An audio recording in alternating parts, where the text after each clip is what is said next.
அரசியலில் வெற்றி பெற சிறந்த ஆலோசனை வழங்கும் கிங் மேக்கர் பொலிட்டிக்கல் அட்வைஸ் கம்பெனியை தொடர்பு கொள்ளவும். தொடர்பு கொள்ள வேண்டிய முகவரி number 10A/9 Mudichur road, old Perungalathur, Chennai 6,63,000. Proprietor S. Joshua Solomon. தொலைபேசி எண் 9677006526.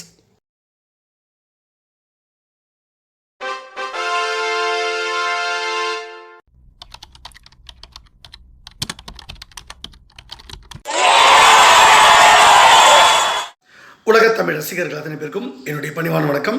நான் உங்கள் செந்தில்குமார். இந்த பதிவில் நான் பார்க்க போகிறது மரியாதைக்குரிய அன்பு சகோதரர் நடிகர் விஜய் அவர்களை பிஜேபி சார்பாக பிஜேபிக்கு கூட்டணிக்கு வர்றதுக்காக நீங்கள் ஒரு அரசியல் கட்சி ஆரம்பிங்க அப்படின்றத அழுத்தத்தை நான் தான் முதல்ல கொடுத்தேன். அதுக்கு ஆலோசனையும் கொடுத்தேன். அவருடைய இந்த ஒரு படம் ஒன்று வந்ததில்லை, லியோன்னு ஒரு படம்.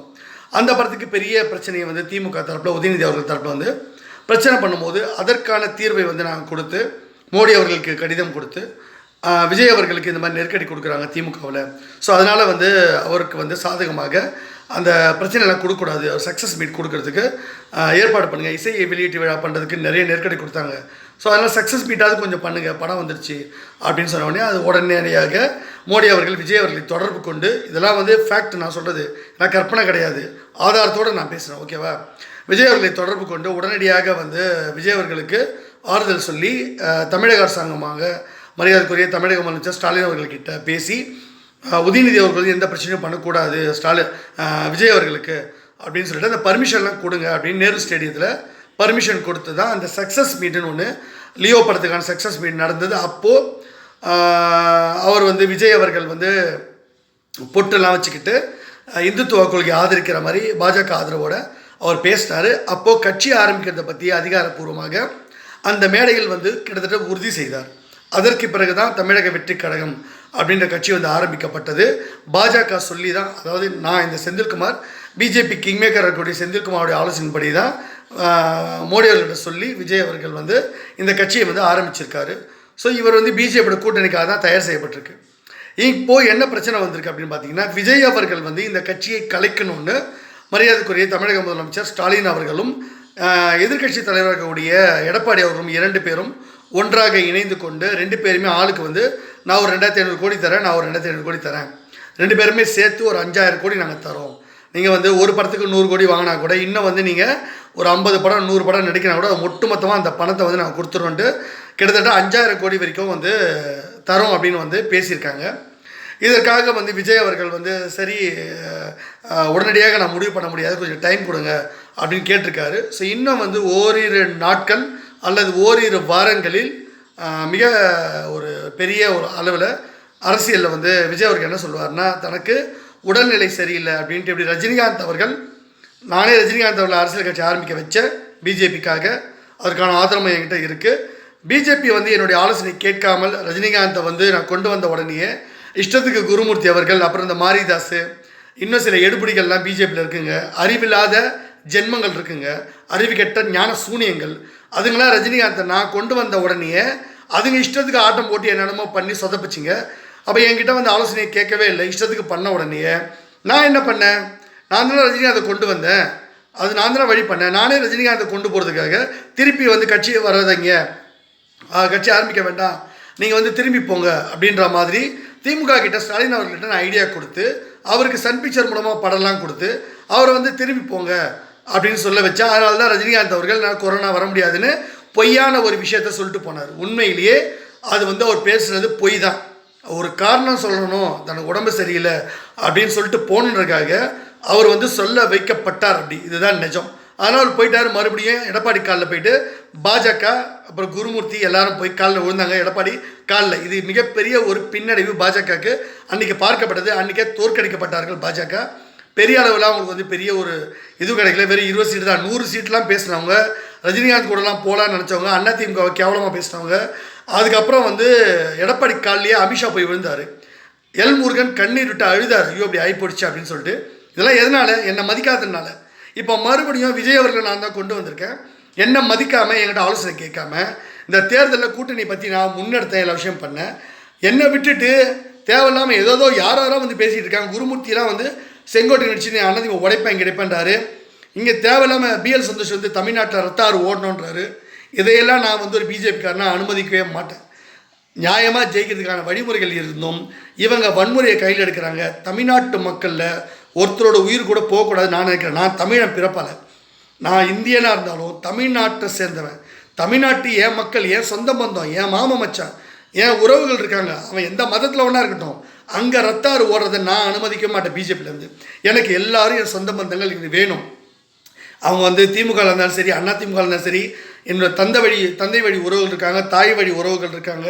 எனக்கு எல்லா கட்சியிலையும் எனக்கு வந்து நட்பு இருக்குது, எனக்கு சொந்த பந்தங்கள் இருக்காங்க. எனக்கு வேண்டிய மாமா மச்சாலாம் அந்த கட்சியில் இருக்கான். அவன் தாலி அறுத்துட்டு நான் வந்து ஆட்சி அதிகாரத்தில் உட்காரணுமா பிஜேபியை? சத்தியமாக நான் அதை அனுமதிக்க மாட்டேன். நான் சாத்வீகமான முறையில் தான் பிஜேபிங்க ஜெயிக்க வைக்க பார்க்குறேன். அதற்கு ஆக்கப்பூர்வமாக ஒரு சரியான கூட்டணியை நான் அமைக்கிறேன்னு நான் சொன்னால் அதை வந்து இவங்க புறந்தள்ளிட்டு இவங்க இங்கே ரத்தாறு ஓடணும்னு பிஎல் சந்தோஷ் பேசினதை நான் வன்மையாக கண்டிக்கிறேன். பிஎல் சந்தோஷ் யார் இங்கே தமிழ்நாட்டில் ரத்தாறு ஓடணும்னு சொல்கிறதுக்கு? பிஎல் சந்தோஷ் வந்து வாயடக்கம் நாவடக்கம் தேவை பிஎல் சந்தோஷ்க்கு. இந்த மாதிரி தமிழ்நாட்டில் வந்து இந்த மாதிரிலாம் நீங்கள் அமைப்பு பொதுச்செயலாளர் இருந்தீங்கன்னா உங்களுக்கு எப்படி ஜெயிக்கணும்னு வக்கில்லை, யோசிக்க தெரியல, உங்களுக்கு அறிவில்லைன்னா நீங்கள் தமிழ்நாட்டை கலவரத்தை ஏற்படுத்துவீங்களா? தமிழ்நாட்டில் ஒருபோதும் கலவரம் ஏற்பட நான் அனுமதிக்கவே மாட்டேன். தமிழ்நாட்டில் எப்படி நியாயமாக ஜெயிக்கிறதுன்னு எனக்கு தெரியும். என்கிட்ட விடுங்கன்னு தான் மோடிக்கிட்ட நான் சொன்னேன். மோடி அவர்கள் அவர் இஷ்டத்துக்கு ஒரு தேர்தல் பொறுப்பாளர் போடுறாரு. தேர்தல் பொறுப்பாளர் ஒருத்தர் போடுங்க நான் தான் சொன்னேன். ஆனால் தமிழ்நாட்டின் அரசியலை பற்றின ஞானமுள்ள ஒரு நபரை போடுங்கன்னு இவர் இஷ்டத்துக்கு கூட்டு வந்து அது ஜண்டா புண்டாக்குன்னு எவனோ ஒருத்தர் வந்து கூட்டு வந்து இவர் வந்து பொறுப்பாளராக போடுவார். அவனுக்கு தமிழும் தெரியாது, ஒன்றும் தெரியாது. அவனுக்கிட்ட போய் நான் என்னத்தை போய் நான் அரசியலை பற்றி பேசுறது? திமுக பற்றி அவனுக்கு என்ன தெரியும், எடப்பாடிக்கு என்ன தெரியும், அவங்க மனசில் என்ன இருக்குன்னு தெரியுமா? அது எதுவுமே தெரியாது. ஸோ என்னுடைய பேச்சை மீறி பிஎஸ் சந்தோஷ் நடந்துக்கிறாரு, அண்ணாமலை நடந்துக்கிறாரு, நயினார் நாகேந்திரன் தமிழக பிஜேபி தலைவரே கிடையாது. அவர் தமிழ்நாட்டுக்கு இப்போ தலைவரே இல்லை என்னை பொறுத்த வரைக்கும். அவர் எடப்பாடியோட எடுபடி தான் அவர். ஸோ அப்போ இது பிஜேபி ஆக்கப்பூர்வமாக உருப்படியாக இது தமிழ்நாட்டில் பண்ணலை. மோடி அவர்கள் எங்கேயோ வெளிநாட்டை சுற்றிட்டு இருக்காரு. அவருக்கு ரஷ்யா பிரச்சனை, சைனா பிரச்சனை, ட்ரம்ப்போட பிரச்சனை, அதை விட்டுட்டார். ஸோ இங்கே தமிழ்நாட்டில் என்ன நடக்குதுன்னே தெரியல. மற்ற மாநிலத்தில் மட்டும் அவங்க கான்சன்ட்ரேட் பண்ணுறாங்க. இங்கே தமிழ்நாட்டில் வந்து என்னென்னு கூப்பிட்டு கேட்க மாட்டீங்களா நீங்கள்? அப்போ இதெல்லாம் பண்ணலன்னா அதனால தான் நான் பார்த்தேன் இவங்களுக்கு வந்து ஒரு பாடம் மறுபடியும் கற்றுக் கொடுக்கணும்.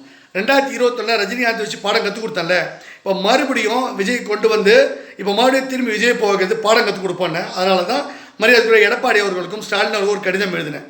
அந்த எப்பவுமே நான் ஒன்று ஃபோன் பண்ணி பேசுவேன், இல்லை மெயில் அனுப்புவேன், இல்லை என்னுடைய பிஏ அனுப்பி வைப்பேன், இல்லைனா நான் கடிதம் எழுதி அனுப்புவேன்.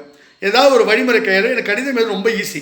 அதில் டீட்டெயிலாக விஷயத்தை எழுதி என்ன சொன்னேன்னா, திமுக திமுக கூட்டணி வச்சுக்கோங்க, நீங்கள் கூட்டணின்னு சொல்லிட்டாலே பிஜேபி உங்களுக்கு நெருக்கடி கொடுக்க முடியாது, உங்கள் 2 பேரையும் யாரையும் கைது பண்ணவே முடியாது.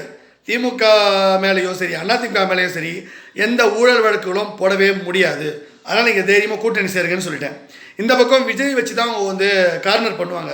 அப்போ விஜய்க்கான ஒரு ஆப்ஷன் வந்து பிஜேபிக்கு இருக்கவே கூடாது. விஜய் அவர்கள்கிட்ட நீங்கள் பேசி, நான் சொன்னேனே சொல்லுங்கள், செந்தில்குமார் தான் சொன்னார், அவர் தான் உங்களுக்கு கொண்டு வந்தார். பிஜேபி வந்து சரியாக பண்ணலை, அதனால் உங்கள் எதிர்காலத்தை நீங்கள் அழிச்சிக்காதீங்க. ஸோ அதனால் ரஜினிகாந்துக்காவது நாங்கள் வந்து ஒவ்வொரு படமாக கொடுக்குறோன்னு சொல்லியிருந்தோம். ஒவ்வொரு படத்துக்கு 100 கோடி ரூபா சம்பளம் கொடுக்குறோன்னு சன் பிக்சரில் வாக்கு கொடுத்துருந்தோம்.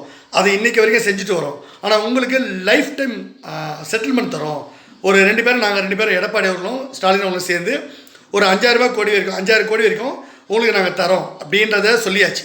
இப்போது விஜய் அவர்கள் வந்து என்ன இருந்தாலும் பிஜேபி தான் நெருக்கடி கொடுமோ ஒரு டவுட் இருக்குது. அதுக்கும் பிளான் சொல்லியாச்சு. எப்படி ரஜினிகாந்த் அவர்களுக்கு கொரோனா டைமில் ஆப்ரேஷன்லாம் பண்ணியிருக்கோம், கிட்னிலாம் டிரான்ஸ்பிளான்ட் பண்ணியிருக்கு, அதனால் வந்து எங்களுக்கு பிரச்சனையாக இருக்குது, அதனால் வந்தால் செத்துருவேன், நான் செத்துட்டா அப்புறம் கட்சி இல்லாமல் போய்ட்டு நிராதரவாக இருப்பாங்க என்னோடய ரசிகர்கள், அந்த நெருக்கடிக்கு நான் ஆளாக்க மாட்டேன்னு சொன்னார்ல, அந்த மாதிரி சொல்ல வச்சு அவரை அனுப்பணும், பின்வாங்க வச்சோம் தேர்தல் அரசியலில். இப்போ விஜய்க்கு என்னென்னா, ஏதோ ஷூட்டிங் போனார், போகிற இடத்துல வந்து அடிபட்டு முதுகு தண்டுவடம் அடிபடிச்சு, அவரால் நிற்க முடியாது, உட்கார முடியாது, படுத்த படுக்கையாக இருக்கார். அந்த ஆப்ரேஷன் அது குணமாகிறதுக்கு இன்னும் 6 மாதம், இன்னும் 1 வருஷம் ஆகும் அவர் நார்மலாக வர்றதுக்கு. எப்படி மரியாதைக்குரிய அஜித்குமார் அவர்கள் வந்து பைக் ரேஸில் போய்ட்டு அடிபட்டு முதுகு தண்டோட அடிபட்டு ஆப்ரேஷன் பண்ணி ஹாஸ்பிட்டலில் இருந்தார், ரொம்ப சிரமப்பட்டார், அப்புறம் தான் மீண்டு வந்தார். அந்த மாதிரி விஜய்க்கு அவர் தான் சொல்லிட்டா, அவர் ஷூட்டிங் போகணும் அவசியமே இல்லை, 1 வருஷத்துக்கு படம் எடுக்கணும் அவசியம் இல்லை. அதான் 5,000 கோடி கொடுத்துட்றாங்கல்ல. ஒரு படத்துக்கு அவர் 100 கோடினா கூட 10 படத்துக்கு 1000 கோடி, 50 படத்துக்கு தான் 5,000 கோடி. அப்போ 50 படம் நடித்தா வரக்கூடிய பணத்தை முன்கூட்டியே அவர் கொடுக்குறோம். இது செட்டில்மெண்ட் பேசியாச்சு, ஏற்கனவே பேசியாச்சு. இன்னும் அந்த பணம் டிரான்சாக்ஷன் போகலை. அது கேஷாக கொடுப்பாங்களா, வேறு எப்படி கொடுப்பாங்க, அதெல்லாம் வந்து தயாரிப்பாளர் மூலமாக கொடுப்பாங்களா, சன் பிக்சர் கொடுக்க போகிறாங்களா, ரெட் ஜெயிண்ட் கொடுப்பாங்களா, இல்லை டான் பிக்சர் கொடுப்பாங்களா, அதெல்லாம் அவங்களோட பிரச்சனை. பேசி முடிச்சிட்டாங்க. விரைவில் விஜய் அவர்கள் வந்து தன்னுடைய கட்சியை கலைச்சிட்டு உடம்பு சரியில்லை, நான் எலெக்ஷன் நிற்க மாட்டேன் அப்படின்னு சொல்லிட்டு போயிடுவார். பிஜேபி தனியாக விடப்படும், தனித்து விடப்படும். தமிழ்நாட்டில் பிஜேபியோட திட்டமெல்லாம் தவிடுபடி. என்கிட்ட ஆலோசனை மோடி அவர்கள் என்னை அழைத்து எனக்கு மரியாதை கொடுத்து கூப்பிட்டு கேட்காத வரைக்கும் இதுக்கு விடிவு காலமே பிறக்காதுடா.